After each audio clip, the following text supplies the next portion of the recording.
Good day mga pigmates! Kumusta po kayo? Welcome po sa aking channel. Kung bago ka pa lang po sa aking channel, please like, share, subscribe, and click the notification bell para lagi kang updated sa aking mga videos. Ang pag-usapan natin ngayon pigmates ay tungkol sa fattening feeding guide. Kung nakikita nyo pong itong whiteboard, may edad, may pakain per day, may bigat, may feeds. Ito pong pakain per day. Itong pakain per day po mga pigmates ay magbabase po tayo sa edad ng ating alaga. Ito pong bigat na ito mga pigmates, bakit ko po nilagay yan? Kasi alam ko sa inyong mga katanungan, kailan po ba tayo mag-shift ng feeds? Dito po tayo mag-base sa bigat pag mag-shift po tayo ng feeds. Hindi po tayo mag-base sa edad ng ating mga alaga. Itong feeds po na ito mga pigmates, yan po yung types ng feeds. Ngayon ng booster, pre-starter, starter, grower, finisher. Pero ito pong isi-share ko sa inyo mga pigmates base po sa aking experience, sa aking knowledge. Pero kailangan ko pong i-share sa inyo itong video na ito kahit alam kong may magbabash o mag-disagree sa video na gagawin ko sa fattening feeding guide na i-share ko.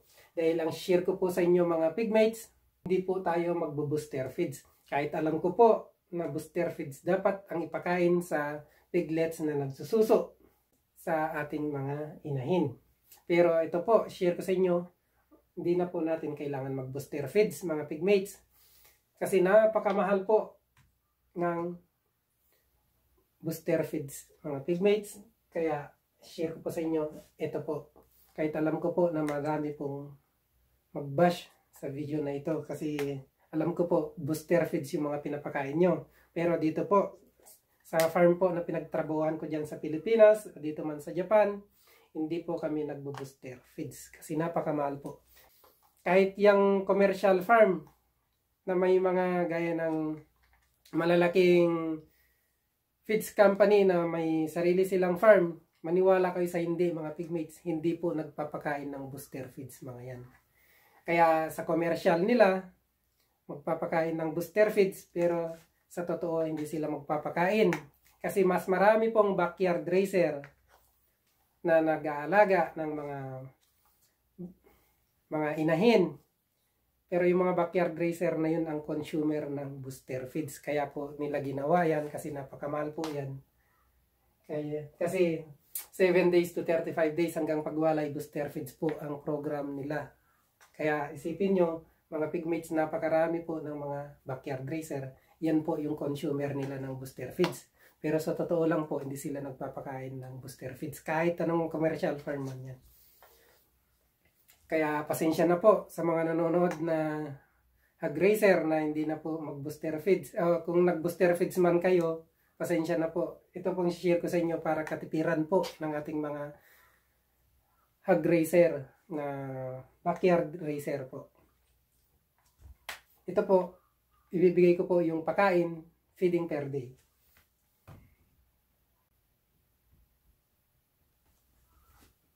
So ito na nga pigmates, 7 days po ng ating piglets ay tuturuan na po natin pakainin ang ating mga piglets. Yan po yung tinatawag na creep feeding. Bago po natin turuan kumain ng ating mga piglets, ay kailangan po magtitimbang po siya ng 2 kilograms body weight po. Yan po dapat ang kanyang bigat bago natin turuan kumain. Pero itong 20 grams feeding per day mga pigmates, dito po sa first day po, dito sa 7 days, wag po muna natin ibigay lahat po itong 20 grams feeding per day. Dahil hindi pa po nila maubos itong 20 grams feeding per day. Ang gagawin po natin, unti-untiin po natin ibigay itong 20 grams feeding per day hanggat makonsume nila sa edad na ito. Pero ito po yung proper feeding po mga pigmates para maiwasan po natin masiraan ng feeds. Kasi napakamahal po ng feeds sa ating mga alaga.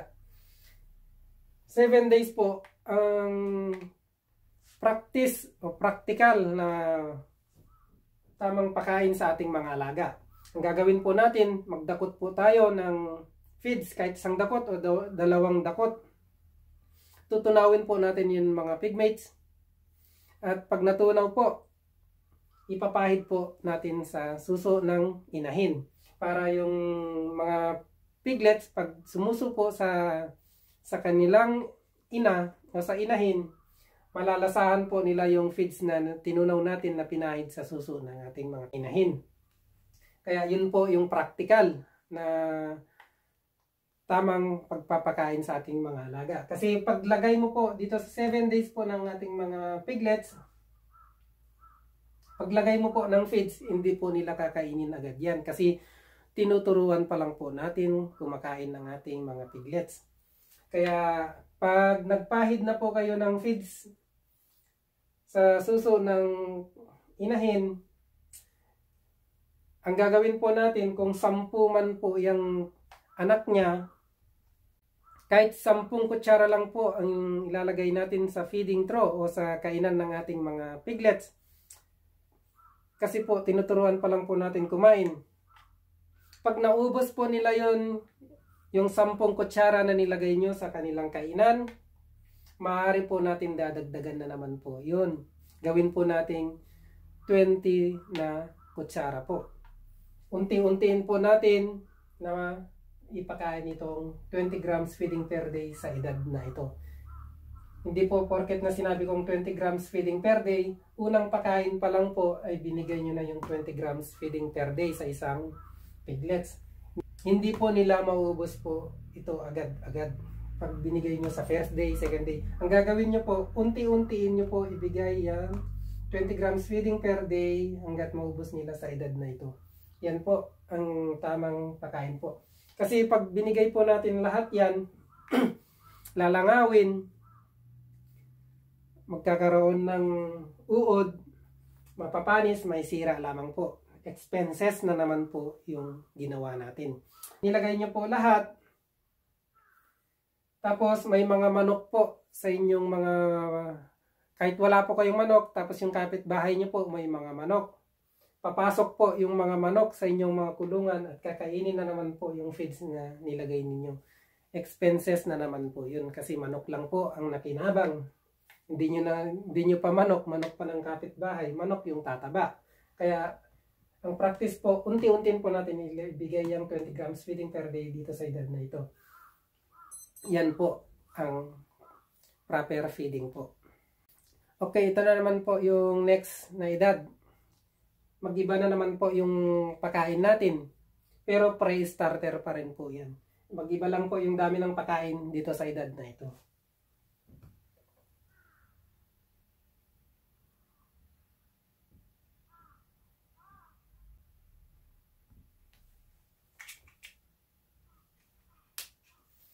(15 to 21 days, 50 grams feeding per day. Ito na naman po yung sinasabi ko mga pigmates. Itong 50 grams po, huwag muna natin po ibigay agad-agad yung 50 grams dito sa 15 days. Kasi galing pa lang po siya sa 20 grams feeding per day. Ibig sabihin, itong 20 grams feeding per day, dagdagan lang po natin yan. Gawin po nating 25 grams feeding per day dito po sa 15 days ng ating mga piglets. Kasi po yung 20 grams feeding per day dito sa 14 days, kulang na po nila yan. Kaya ang gagawin natin, dagdagan na naman po natin yung 20 grams feeding per day dito, dagdagan po natin ng 5 grams, kaya magiging 25 grams feeding per day dito sa first day, dito sa 15 days ng ating mga piglets. Unti-untiin na naman po natin na makain niya, hanggat makain niya itong 50 grams feeding per day sa edad na ito. Yan po yung tamang pakain. Hindi po porket mag-shift tayo agad ng feeds na 50 grams feeding per day sa araw na ito, ay bibigay natin agad yung 50 grams feeding per day. Unti-untiin po natin itong 50 grams feeding per day. Obserbahin nyo po yung paglalagay nyo ng feeds o yung pagdadagdag nyo ng feeds. Pag kulang po nila yun, dun po kayo magdadagdag na next pakain. Kasi pag may auto feeder po kayo mga pigmates, yung automatic feeder, kahit biglain nyo po ilagay yan mga pigmates kasi hindi po tayo masisiraan para anytime kakain lang po ang ating mga piglets. Kaya yun po ang advantage ng mga auto feeder, kahit ibigay mo po lahat yan, hindi po tayo masisiraan kasi may takip naman yun. Tapos dun lang po sa baba yung kinakain nila, yung nahuhulog sa auto feeder. Kaya ito pong sinasabi ko sa inyo mga pigmates ay yung mga manual feeding. Kaya yung manual feeding, ganun po ang gagawin natin, yung unti-untiin po natin hanggat makonsume nila itong 50 grams feeding per day. Yan po yung process mga pigmates. Ito na naman po yung next na edad. Tapos magbabago na naman po yung pagkain.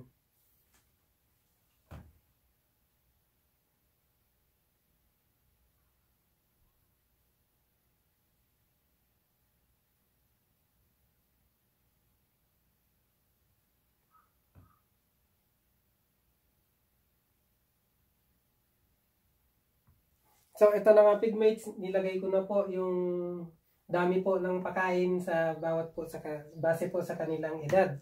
Kaya ko po binigay po lahat hanggang dito sa 36 to 45 days. Yan po ay pre-starter po ang papakain natin sa edad na yan. Yan po yung sa 22 to 28 days po ng ating mga piglets ay 100 grams feeding per day. Yung proper feeding na naman po dyan mga pigmates ay parang explanation din po dito sa 20 grams, 50 grams. Yung sa mga magbo-booster feeds po, yung may mga kaya sa bulsa na kayang bumili ng booster feeds. Ito po, share ko pa rin po.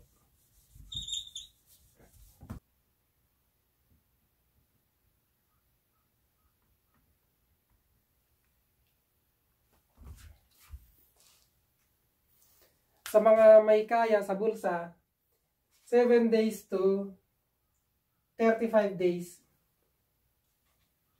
35 days po ng ating mga piglets ay booster feeds po ang papakain natin. Pero yung proper feeding po, ganun din po yung explain. Pero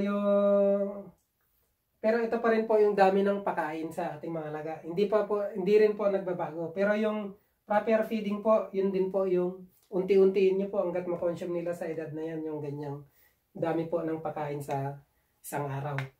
Yan po, yung kung may auto feeder man po kayo, pwede nyo pong ilagay yung 300 grams feeding per day. Hindi po yan masira kasi may takip naman po yung auto feeder natin, hindi po lalangawin. Yan po, ganun din po yung explanation. Pag nag-shift na po kayo, yung mga nag-booster feeds sa ating mga alaga, kailangan ang timbang ng ating alaga bago kayo mag-shift ng pre-starter, yung sa mga nagbo-booster feeds, kailangan po magtitimbang sila ng 6 kilograms body weight po ang ating piglets bago ninyo i-shift ng pre. Bago nyo po i-shift ng pre-starter ang ating piglets sa mga nagbo-booster feeds, kailangan po nagtitimbang po ng 6 kilograms yung ating piglets bago nyo i-shift ng pre-starter. Pero sa isi-share ko na ito, yung pre-starter hanggang 45 days, ito po sa mga nagtitipid. Pwede po na pre-starter lang po ang papakain ninyo. Para kung maniwala kayo, tingnan nyo po yung pagkaiba. Mag-booster, kung dalawa po yung inahin nyo na nanganak, ay pakain nyo na lang po pre-starter hanggang 45 days. Tapos kung nagbo-booster feeds po kayo, hanggang pagwalay, gagawin nyo po yun. Tingnan nyo po yung pagkaiba. Yun lamang po ang ma-share ko sa inyo. Pero pre-starter po ang tinuturo ko mga pigmates. Para makatipid po tayo dahil wala naman pong pagkaiba. Kasi halos dikit lang po yung feed formulation ng booster at saka pre-starter. Kung amoyin nyo po yung pre-starter, amoy gatas pa rin po yan. Parang parehas lang po. Importante ang pre-starter natin po mga pigmates ay crumble. Yung hindi po siya pelletizer para hindi po mahirapan yung ating mga piglets na kainin kasi nagsisimula pa lang po sila kumain, malaki po yung pellet. Kailangan po crumble yung ating mga pre-starter. I-share ko po sa inyo yung pag-shift po ng starter feeds.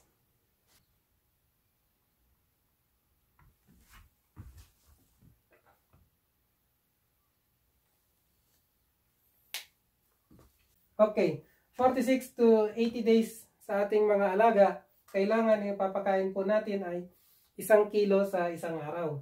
Kailangan po, pag mag-starter po tayo, 14 kilograms body weight po ang bigat ng ating mga alaga. Ito pong 37, yan po yung next na pag-shift po sa next stage dito sa starter. Ito po yung pag-shift po ng feeds. Yung pag-mix.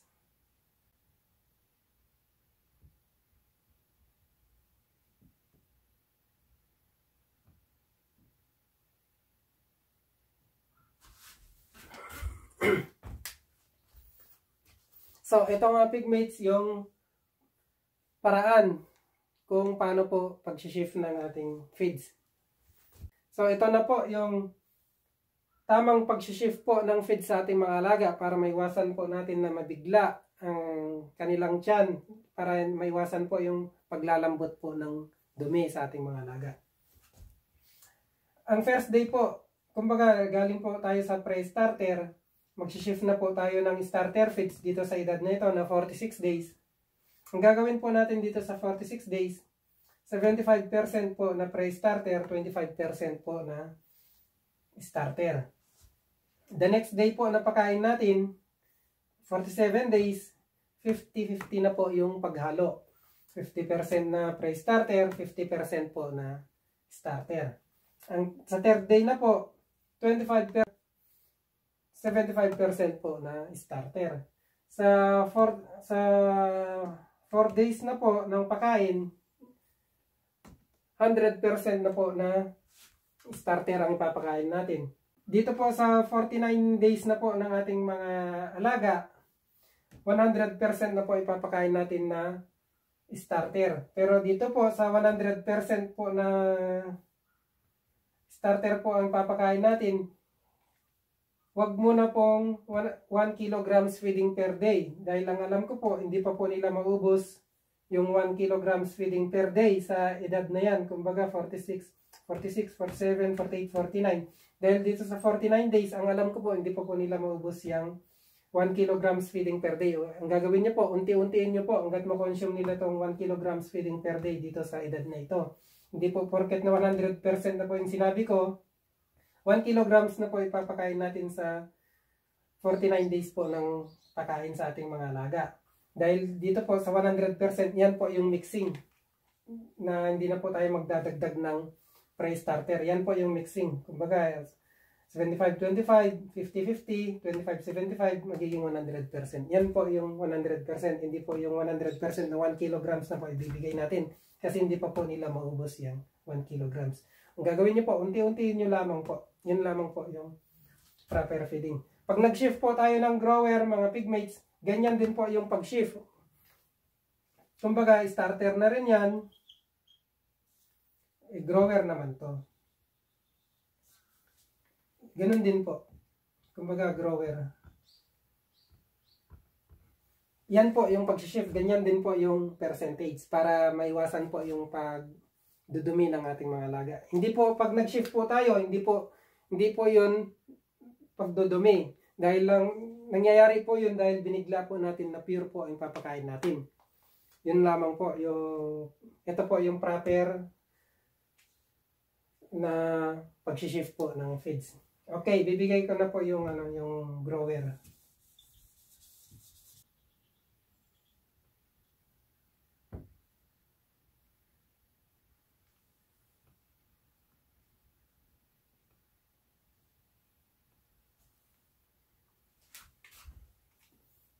For 46 to 80 days ng ating alaga, 1 kilograms feeding per day, kailangan ang timbang po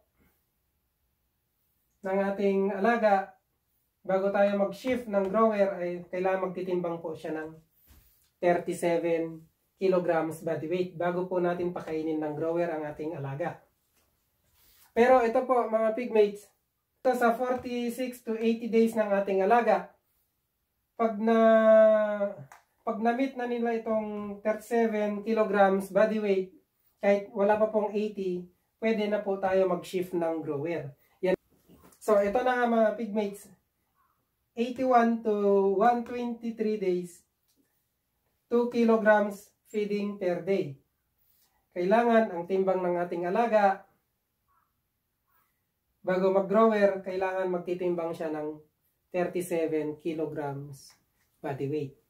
Dahil itong kilograms na naman po mga pigmates, wag po natin ibigay lahat yan dito sa 81 days. Ang gagawin naman po natin, unti-unti naman po natin ipapakain itong 2 kilograms feeding per day. Yung pag-shift po mga pigmates, yung mga percentage na binigay ko, ganun din po yung pag-shift dito sa grower. Ito po mga pigmates, bakit ko po binigay itong bigat? Yan po ay yung, dito po tayo mag-base pag mag-shift po tayo ng feeds.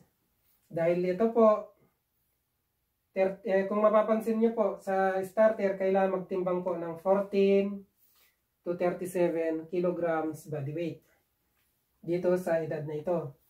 Dahil binigay ko tong bigat na to, dito sa 46 to 80 days, pag na-meet na po nila yung 37 kilograms body weight sa ating mga alaga, kahit wala pa pong 80 days, pwede na po tayo mag-shift ng grower mga pigmates. Basta yung pag-shift nyo lang po yung 75-25, 50-50, 25-75 hanggang 100 po na pakain natin. 100% po na grower ay papakain natin. Yun po ang pag-shift. Huwag po tayo mag-base sa edad. Mga pigmates, importante pag na-meet na nila yung bigat na yan, pwede na po tayo mag-shift ng grower pag na-meet na nila yan. Yun po, ito po yung purpose ng bigat na ito na binigay ko. Yan po tayo magbe-base. Dahil itong pong edad, sa dami lang po ng pakain. Yung pag-shift po ay base po sa bigat. So, ito na mga pigmates. Kailangan, bago tayo mag-finisher, kailangan magtitimbang ng 69 kilograms ang ating alaga. Yan.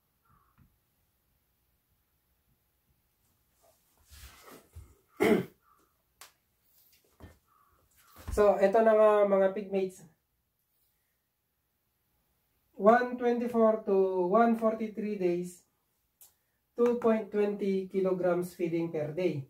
Kailangan po magtitimbang ang ating alaga ng 69 bago po tayo mag-finisher. Ganun din po yung pakain, 2.20 kilograms feeding per day. Gaya na naman po ng sinabi ko, hindi po nila maubos yung 2.20 kilograms feeding per day dito sa 124 days. Ang gagawin nyo naman po, unti-unti nyo naman po ibigay itong 2.20 kilograms feeding per day. Unti-unti nyo po yan hanggat po maubos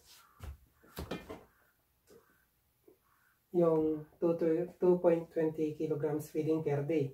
Gaya naman po ng sinabi ko, dito sa 81 to 123 days, kahit wala pa pong 123 days, pag na-meet na po nila itong 69 kilograms body weight, pwede na po tayo mag-shift ng finisher kahit wala pa pong 123 days. Pag mahigit 123 days, ang ating alaga na wala pang 69 kilograms, yung ating alaga, hindi muna po tayo mag-shift ng finisher. Ganun din po sa starter. Pag wala pa po, pag may 80 days na po, wala pang 37 kilograms ang ating alaga, hindi muna po tayo mag-shift ng grower. Ganun po. Kailangan dito po tayo sa bigat ng ating alaga pag mag-shift po tayo ng feeds. Kahit gaya po nito, pag pre-starter, 45 days, wala pang 14 kilograms ang ating alaga, hindi muna po tayo mag-starter feeds. Ganon din po dito, pag wala pang 80 days na, wala pang 37 kilograms ang ating alaga, hindi muna po tayo mag-shift ng grower. Ganon din po dito sa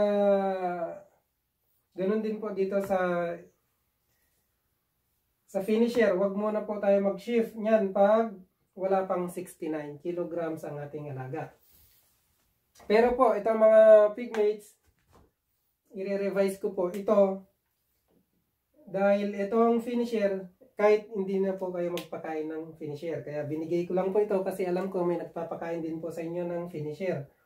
24 to 143 days, kahit yan na po yung grower feeds. Kahit yan na po yung grower feeds. Kumbaga, ang pakain na lang natin dyan. The more kasi na mga pigmates na mahaba ang pakain natin sa starter, mabilis po lumaki ang ating alaga.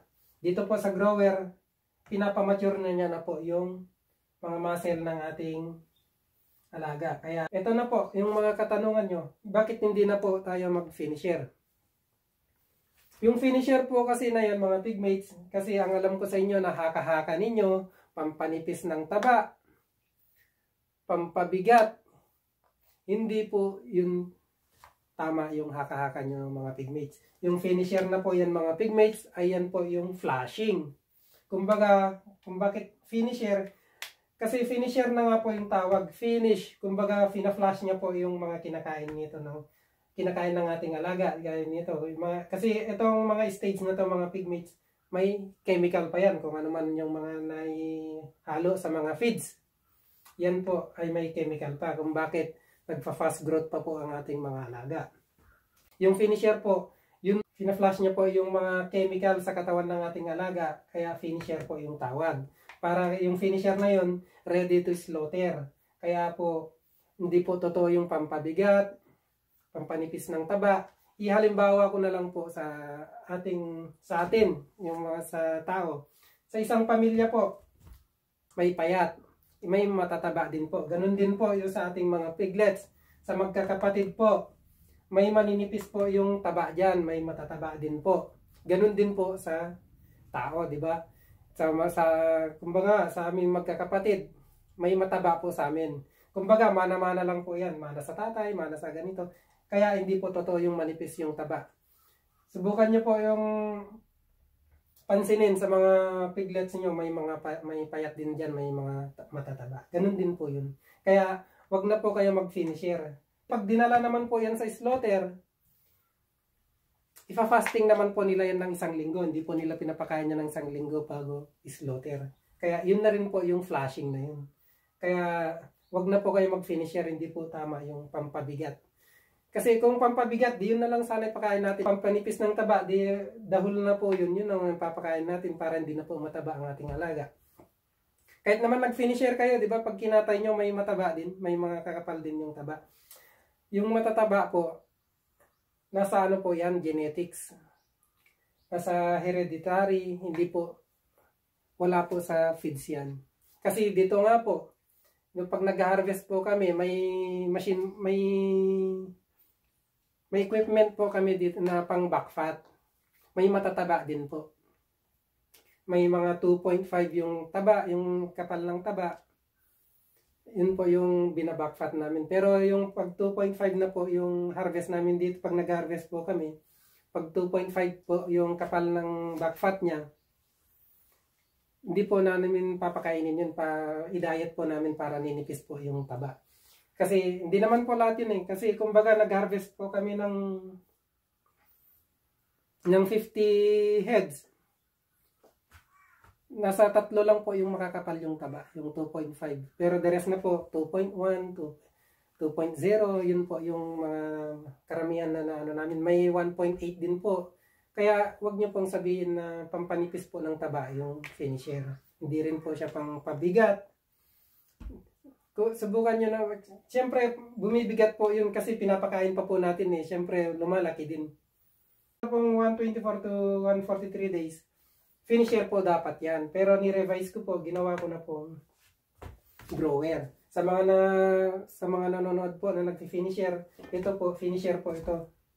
Ipapakain nyo kung nag-finisher po kayo. Dahil ito pong binibigay ko sa inyong mga pigmates, ito po, kahit yan na po yung araw ng pakain ninyo ng starter.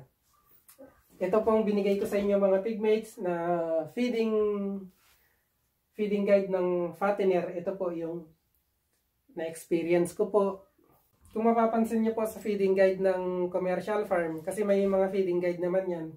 Pansinin nyo itong explanation ko, hindi ni-explain. Ang ni-explain nila, yung sa feeding guide nila, 7 to 35 days, booster feeds yung nasa feeding guide nila. Yan po. Pero itong 36 to 45 days, yan po yung pre-starter nila. Pero yung 46 to 80, yan po yung starter. Ito pong 81 to 123 days, yan po yung grower. Ito pong 124 to 143 days, yan po yung finisher. Kung mapapansin nyo po, iba po yung feeding guide na binigay ko sa inyo. Dahil may explanation po ako, sa totoo lang po, hindi po nagbo-booster ang mga commercial farm. Karamihan din po, hindi po rin sila nag-finisher. Kaya nila ginawa yung booster feeds at saka finisher dahil napakarami po ng backyard racer kaysa commercial farm. Kung pagsamasamahin mo po yung mga backyard racer, mas marami pong stock yung backyard racer kaysa commercial farm. Kasi napakarami po, halos po sa ibang barangay, halos lahat nun may kanya-kanyang alaga. Eh yung mga backyard racer pa naman, pag ano yung inano ng commercial farm, yung mga feeding guide na binigay, kumbaga na may commercial sa TV, siyempre yung mga backyard racer ay susundin po yun. Kasi siyempre yung target nila market. Para yung per stage nila mabenta yung market. Hindi ko pa, ito po, sa feeds po, hindi po ako sasuggest kung anong maganda. Ang may suggest ko na lang po sa inyo kung ano yung magandang feeds, mag-base po kayo sa crude protein po, yung CP content. Kung makikita nyo po dun sa sako ng feeds, may CP content po. Yun po yung crude protein content. Kung ano po yung mataas na percent, dun po kayo. Pagpipili po kayo ng feeds, gaya niyan, marami ng commercial feeds. Marami ng commercial feeds. Pag lipat po kayo, basta dun na lang po kayo titingin sa crude protein content. Pag, halimbawa, yung starter nasa 18%, halimbawa lang po, nasa 18% yung crude protein niya. Kung ano yung feeds na pinanggalingan nyo. Kung gusto nyo lumipat ng feeds, tingnan nyo po. Kung mababa yung crude protein niya, wag na kayong pong lumipat kung konti lang naman yung diferensya sa presyo ng feeds. Doon po kayo mag-base sa crude protein. Meron po diyan sa sa sako nakalagay yung crude protein content. Kasi dahil sa ingredients ng mga commercial feeds, pansinin nyo, paparehas lang po yung mga ingredients. Pero may secret po sila na ingredients bawat company na hindi kailangan ilagay doon sa ingredients. Kasi sikreto po nila yun. Pero yung mga common po na ingredients, halos po lahat paparehas.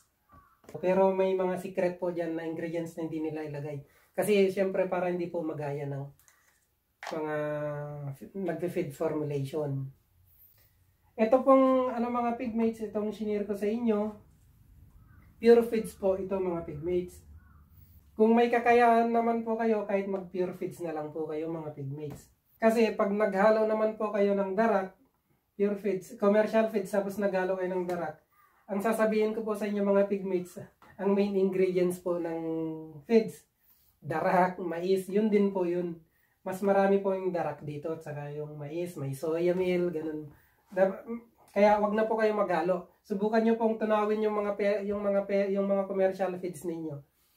Tingnan nyo po pag natunaw, darak po yan. Yung mga chemical po dyan, yung mga powder na nanayalo. Yun po yung mga pigmates. Kaya kahit di na po kayo maghalo. Sa tingin nyo siguro, baka ko konti lang tong 1 kilograms feeding per day dito sa edad. Hindi po mga pigmates. Itong 1 kilograms feeding per day, subukan nyo po magtunaw ng 1 kilograms. Pag natunaw na po yung pellet, napakarami po yan mga pigmates. Mag-expand po siya. Kaya ginawa pong pelletizer yan mga pigmates para matagal po masira, hindi po siya hamagin pag na-pellet po kasi yung feeds. Kasi pag mash lang po kasi yan, Kaya yung mga commercial feeds, ginagawa nilang pellet para hindi po siya madaling masira. Pag mash lang po kasi yan, kailangan sa isang linggo o sa 5 days po, kailangan maubos po yung ginawa nilang feeds. Eh yan, nag-stock sila ng, kailangan mag-stock na isang buwan para hindi masira. Pag mash kasi, 5 days lang siguro, amagin na yan eh. Kasi kaya siya nag-aamag, may hangin po kasi yan. Kaya pag pellet po, nasiksik po yan. Kaya hindi po siya agad-agad masira. Kaya kung binabalak nyo mga pigmates, yung mga may 20 head sow level o 10 sow level, kung may pinaplano nyo po yung mga mag-feed formulation, kahit wag na kayong bumili ng pelletizer machine, napakamahal po yung pelletizer machine. Kahit yung gagawin nyo na lang po, yung consume nyo po per day. Kumbaga, yung pakain nyo today, naka 150 kilograms kayo na pakain per day. Ang gagawin nyo po, ipapakain nyo po ngayon 150 kilograms feeding per day, yun po ang gagawin ninyo. Sa hapon po, gagawa po kayo ng 150 na naman po para yun po ay bibigay nyo kinabukasan kasi hindi naman po masira. Kaya nung sinabi ko, 5 days naman po yun ng expiration. Kaya yun po yung gagawin nyo.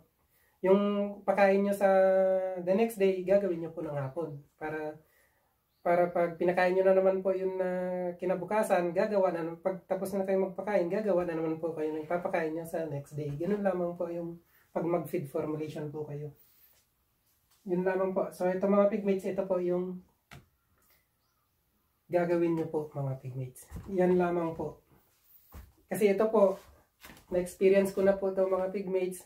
Nagawa ko na rin sa sarili kong alaga. Minsan pa nga po mga pigmates, dinadagdagan ko pa yung pag hindi pa ako kontento, dinadagdagan ko pa yung araw ng pagkain sa starter. Yun nga mga pigmates. Basta ganyan. Itong pong ni-share ko sa inyo mga pigmates na fattening feeding guide. Ito po talaga yung na-experience ko kahit sa commercial farm, hindi po sila nagbo-booster. Kung gusto nyo pong gawin itong sinabi ko, experiment nyo na lang po. Ang gawin nyo sa alaga nyo, kung dalawa man inahin nyo, ito ang gawin nyo sa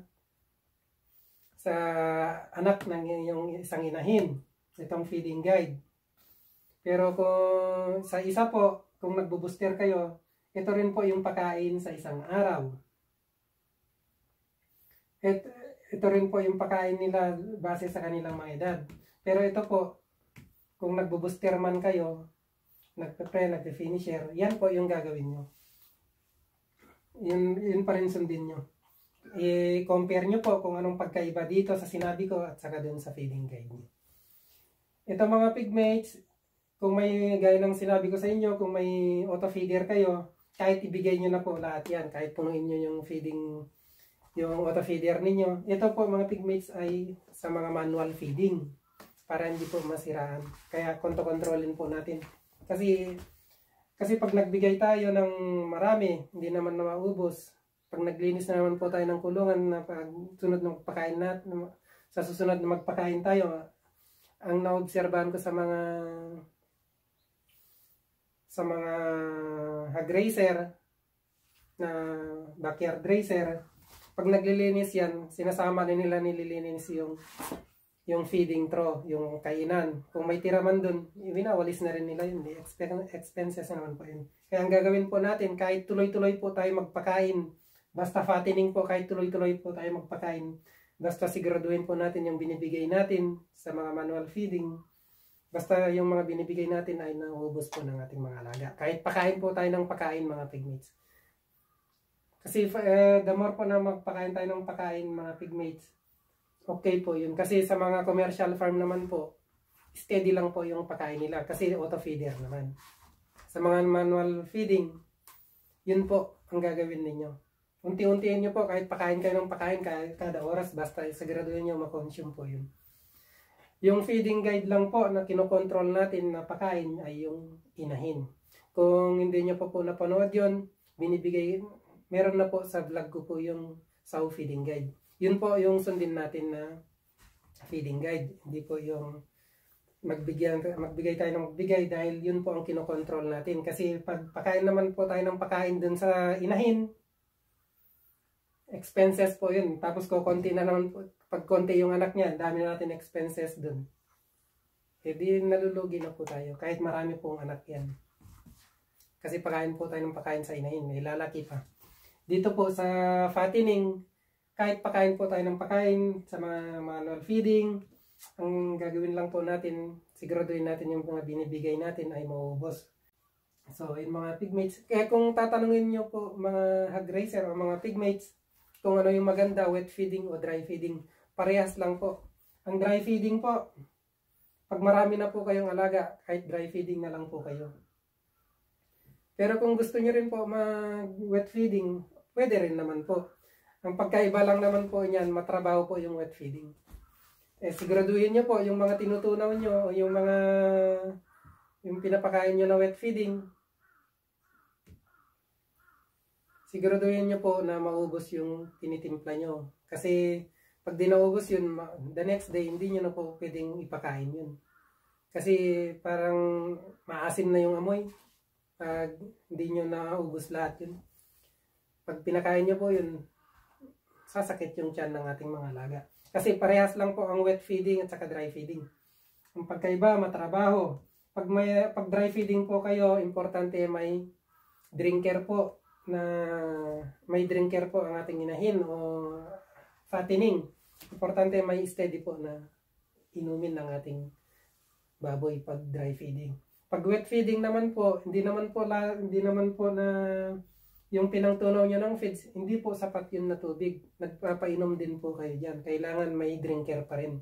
Kaya may suggest ko na lang sa inyo, dry feeding na lang kayo. Tapos mag-improvise na lang kayo ng drinker. Kuha kayo ng container na malaki. I-hang nyo. Bili kayo ng nipple drinker. Improvise nyo na lang po. Pwede po yun. So, yun nga pigmates, bago magpaalam, sana may natutunan po kayo sa video na ito. Kung may katanungan po kayo mga pigmates, maaari nyo pong i-comment sa baba. Sasagutin ko po yan yung mga katanungan ninyo. So, kung gusto nyo po mga pigmates, may group chat po pala ako tungkol po sa mga yung group chat po na ginawa ko. Matagal na po yun. Yung bago pa mag-vlog, meron na yun. Sa mga nag-aalaga po ng baboy, yung mga member dun. Kung may mga katanungan, dun din po nagtatanong. I-comment nyo po yung sa gustong sumali. I-comment nyo po yung pangalan nyo po sa Messenger o sa Facebook para i-add ko kayo kung gusto nyo magpa-add. I-comment nyo lang po sa baba, i-add ko po kayo dun. So, in mga pigmates, Merry Christmas po sa ating lahat.